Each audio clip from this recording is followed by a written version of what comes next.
So people always say, you know, everybody in this fitness world has a story. What's your story? Why did I get into fitness to begin with? And if you read my book, you'll see a little bit of the story in there, but I'll give you a short rehash here. I was 10 years old when I started. I thought it was totally doable for me to get a six-pack because I saw a gymnastics meet, and these kids that were 5 and 6 and 7 years old had such defined abdominals you could see them through their singlet that they did the gymnastics in. I thought if a 5, 6, or 7-year-old can do it, I'm 10, I can definitely do it. So I did a bunch of sit-ups and push-ups every day, and I ran twice a day, and I ran pretty aggressively for 45 minutes each time. I was 10 years old at the time. I came across some information on nutrition suggesting that eating fat might put fat on my body, and to me that made sense because if you eat fat, I thought it would turn into fat on your body. Now I did this for about a year. I was a growing 10-year-old, so when I was 11 years old, I had a nervous breakdown. I woke up screaming in the middle of the night. My dad can tell you all about it because he woke up there. We were in a hotel room. Our family was in Glenwood Springs. He woke up to kind of shake me around and see what was going on. A bunch of the lower floor of the hotel heard it.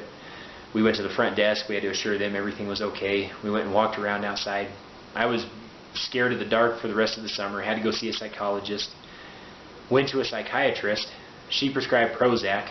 My mom thought it was a better idea for me not to take the Prozac, so I did not take it. I started eating again. I gained a bunch of weight back, and I got healthy again. So what are the lessons you can take out of that story? What are the lessons that I learned from that story? Lesson number 1 is I dipped my calories way, way, way too low. And I know that a lot of people do that. I know it for a fact because a lot of my clients have done it. What happens when your calories go too low? First off, you go crazy. You starve yourself psychologically. You starve yourself of the necessary fat and other macronutrients, protein and carbohydrates, and overall calories to have your brain function anywhere near an optimal level. So you get really depressed or anxious. It's a combination of the two. If you're not sleeping enough, in addition to that, the anxiety is going to win out, and you're probably going to have a nervous breakdown if you keep it up for too long.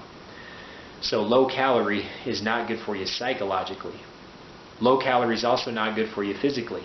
I typically had very low energy. It was a struggle to get up in the morning and go about my day.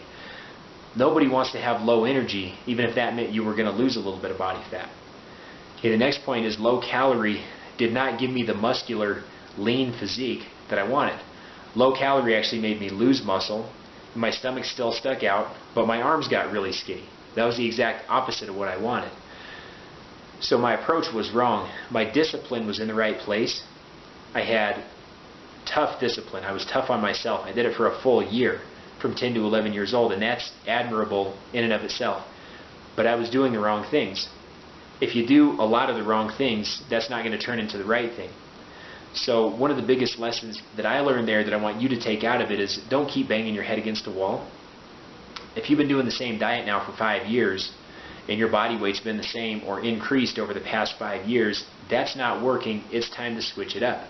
Don't just keep banging your head against a wall hoping that doing the same thing is going to generate a different result, because it's not. History has shown that it's not for you in your example. It showed for me that it wasn't for me in my example. So I learned that lesson.